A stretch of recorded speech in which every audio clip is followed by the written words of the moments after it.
My name is Bill Coachman. I live at 1832 Pinecone in Moscow. We started in the market 20-plus years ago. My wife came with a pretty long career in the food business. She was with Napua Stevens in Hawaii, where they did a show for 2 years, dining in the islands. Napua did Hawaiian food, and Perry did the rest of the world.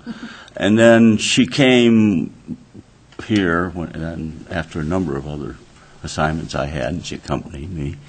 And she started in the market, and the market was interesting in those days. There was no coordination. Everybody just sold what they wanted to sell in the food area, plant area. So she said, oh, I have a lot of flowers. I'll sell cut flowers. And we had Mary, I believe was her name. She was the market manager, the only person. I think we paid $60, and at the end of the market, we had enough money for a lunch, hosted by Mary, and we had a half-hour meeting. No rules, no regulations. Just if you have a problem, she'll take care of it, particularly interface with the city. We didn't know who. But we had a problem, she'd help us, and the city would somehow magically take care of it. We get to the point where we were real happy, and the food thing was successful because nobody had any food, I think, for a number of years. She said 6, I don't know. But people got hungry towards the end of the day, and both the vendors and the customers. Then we were invited to go out into the food court, since we were a food, and there were a few others accreted to the thing. And we started the food court, and she had a problem always getting the raw materials. We had a farmer friend, Alvin Gusky, and so we learned about the seed producers, the seed factories. And they always had lentils, great, world class, and we got garbanzo beans. Now, Perry's a perfectionist. She's a real chef. She cooked for the arts, not for the Pea Lentil. She demonstrated foods at big ag shows like in Seattle, in competition with the at that time was the people from the South with all the Southern food, and the trappies were there, the children. And we stopped demonstrating food. We started doing dancing because they liked to dance and cook. They didn't like to really sell anything. So anyway, starting off here, it all worked fine. The biggest problem we had is we're at a high latitude here, 4640 Moscow. And the farmers around here, local farmers, can't grow tomatoes, even in a greenhouse that tastes like tomatoes. And that's common in the world. I mean, a huge GAP project, which is the biggest one. It's in Brazil and in Asia Minor. They're getting rid of their greenhouses so people won't buy the food. It just isn't a tomato anymore. It will transport all right, but it doesn't have a tomato flavor. You get a tomato when you leave it out in an open field, the wind blowing, ultraviolet sterilizing everything from the sun, and you don't have problems with pesticides, with fungus, and all the other things that are associated with. So the greenhouse is not popular. And the Europeans are very particular on food. A chef will not cook something unless he has the right ingredients. It's the same when Perry turns out something and we get 200 or 300 customers start screaming for it. It's because it tastes good. And her opinion, and I think a lot of chefs, they say the food has to be perfect. Tomato has to be ripe, skin has to be tender, the taste has to be that of a tomato. And one thing that happened right after that was the, I call them the anchors, Tonemaker and Durfee. They came with their trucks. They had huge amounts of food at cheap prices, and they listened to the students. I spent 3 weekends at the Durfee place. We Perry cooked for them. During the day, they were kind enough to show us exactly what they were doing for the farmer's market. Here were some seeds from a Chinese student. All they wanted was bok choy. Here was 1/10 of an acre in bok choy. So every Saturday, here came, and you had a whole bin of bok choy, not one or two, at a reasonable price, and it tasted like bok choy. And they started lining up at 7:30 in the morning to buy it. So when we get to the situation of turning out some food, you have to have like a big pepper, twice a 200 tub size. You had to have it tender. You had to have it have a peppery taste. Fill the tub, throw her yogurt sauce on it, and you had a whole meal for a very small amount of money. And that was, we thought, what the farmers market should be. It should allow farmers to bring whatever food they had to the market, offer it to the public at a reasonable price, and then have both sides benefit. The public from buying the food, enjoying it, the farmers from getting rid of either the surplus food or food they needed a market for. And I think that's correct as far as the raison d'etre for the farmers market. And we're leaving the farmers market for various reasons, and not any of the things that have been discussed tonight. But one thing I think I can offer to you as a suggestion.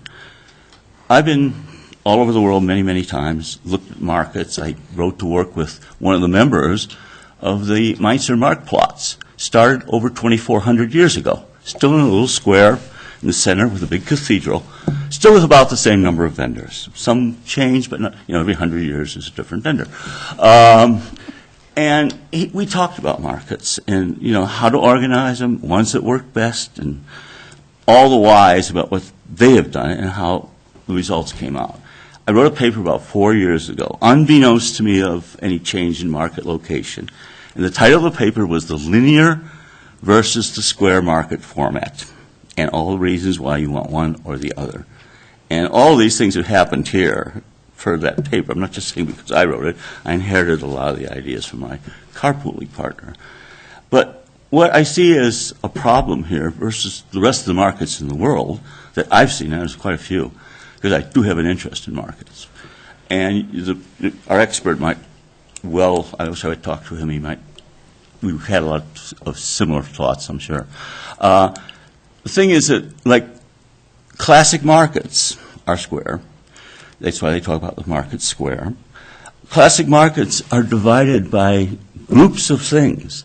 You don't have one big vegetable vendor, or one that's anchoring, at one end, and the other at the other end of a linear market. People are going to go to the one and not the other because of the distances involved. And it's hard on people that are older and people that don't have time.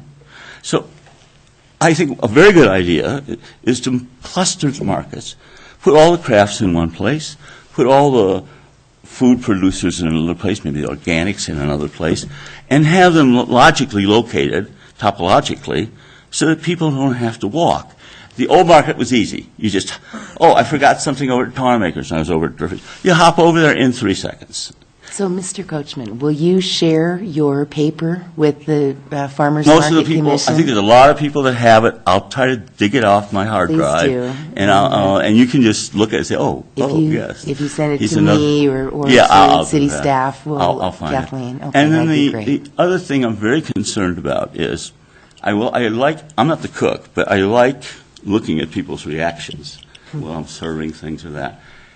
And there's nothing like, even though it's a prohibited product, a family getting a flat of blueberries. And they're all talking about putting it on their cereal. And they're all talking about it not costing $3 for a little tiny container. And there's so many little things that the market produces in the customer base. And they're very important. The clustering is good. I don't see how we're ever going to do without the major food providers like Durfee and Tonemaker, regardless if one lives a further distance than 150 miles. Okay, so you're advocating for a policy that allows outside the immediate region. Okay. It surged the moment we got those two guys on the food court. They were on one side, the food vendors were on the north side, and then the whole thing took off, sales-wise. And we needed them. We needed peppers that you could hit with a hammer and they would fall apart, splatter, rather than ones that you get at the stores, which are half the size, you hit, and they bounce away. And the hammer, you look to see if it's not broken or not. And so the quality and the price and all the things go. And people come, old people, seniors, young people, people that don't have today very much money. Okay. And they used to buy a crate of whatever they sold. Now, I'll finish with this. All of them certainly one of the vendors is just a shadow of itself, just a van, and runs out of corn at 9 o'clock in the morning. And our market closes much later than that, Durfee. And Tonemaker hasn't the variety anymore. He used to have 20 of the 27 peppers available in this country. 20. And you go to the store, and as far as bell peppers, there's three. There's orange, there's red, and there's green. They all look alike. They all taste alike. They all resemble the strawberries from California that our Burpee had, but taste like cucumbers. They don't have any strawberry taste. And he's providing 20 real peppers that are, I'm sure, not just grown just as peppers were from what we call now heirloom seeds. And they're priceless for her preparing food. And other people like to use them. Right. Without those, and I think they're over the 1,500-mile limit, you're not going to have a market as far as in the food produce area that is really worthwhile, because it doesn't. The latitude prevents us from growing tomatoes, prevents us from growing peppers. My wife loves to make dishes out of eggplant. We have no eggplant. Never had. Mr. Coachman, I was sorry to hear that you and Perry are considering leaving the Yes. market, but I hope that your voice of experience will be very valuable. I hope you will share that with and I will send you the Farmers copy Market of Commission as well. I hope Because- so. Please do, Because please. we enjoyed the market. We had a fun run of 21 years. Right. And we'd like to leave a little bit. People have asked for our recipes. Unfortunately, as a chef or as a cook, my wife doesn't have recipes. She's continually changing everything incrementally. And these people we have the farmers' wives that have production kitchens, and they're doing garbanzo. This farmer has 3,000 acres. They have $1 million production kitchen. They want to do something. They want to put an aluminum sack that you can open, and you'll get Perry's garbanzos. Now that she's thinking of doing, but Well, that's please another keep us- goodwill thing. Plus, you might make a few pennies doing it. Yeah, But, you'll please keep us posted and we will. wish Perry We the best will. too. Thank you for so your much. comments tonight. We appreciate it, Mr. Thank Coachman. you.